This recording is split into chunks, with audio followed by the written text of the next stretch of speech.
Welcome to P224Q1117. We hope you enjoy this virtual tour of our school. Individual schedules are given to each student on the first day of school. Schedules are a great way to let the children know what it is time for now and what is coming next.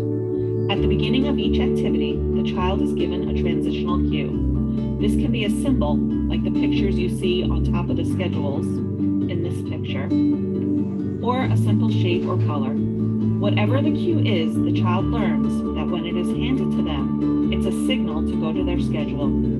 Each small picture on the schedule is then matched to a larger receptacle that is placed in the corresponding area in the room. Each room also has a class schedule for the children to follow, as you can see on the right.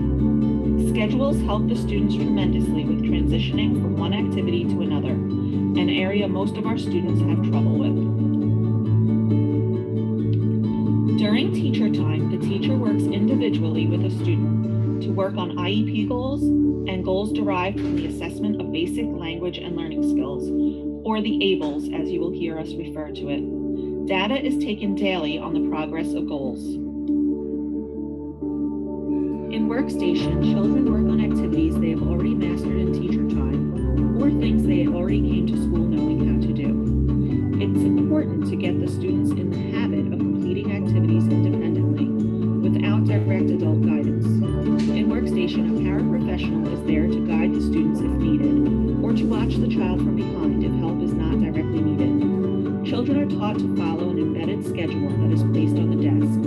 They take the picture on the left and match it to a bin. Once the work in the bin is complete, they place it into the all done bin to the right. They continue taking pictures from left to right, matching it to the corresponding bin and completing the work in each bin until all the work is completed. They are taught to complete everything from left to right as a precursor to reading and writing skills.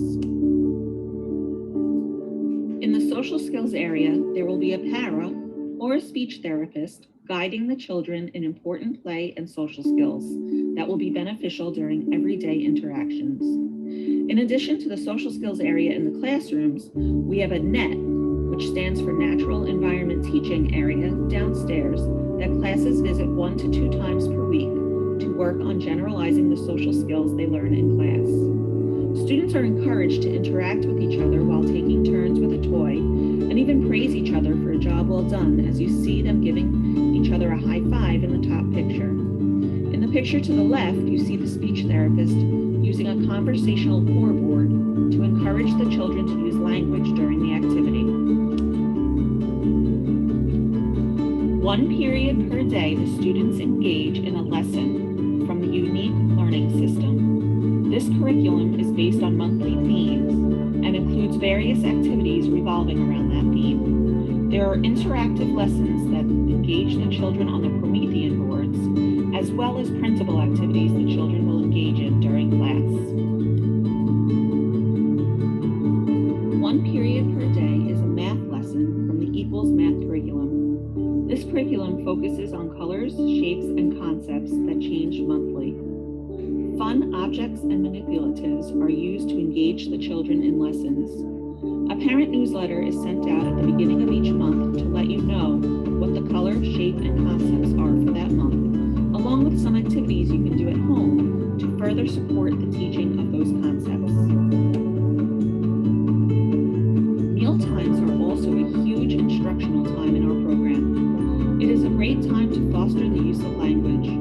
Each child is given a placemat to use during meal times. The food is placed in the center of the placemat, and words that correlate to eating are placed around the edge of the placemat. Children are encouraged to use words to communicate their wants and needs during mealtime. Each classroom has an area for a sensory break. If an adult sees that a child is becoming overstimulated or simply needs a break, they will encourage the child to ask for a sensory break. Children also learn quickly how to independently ask for a break when needed.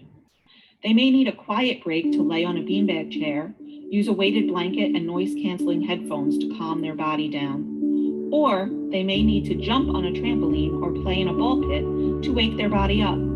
You will be given a permission slip to complete from the OTPD department to check off any materials and activities you give the staff permission to use with your child.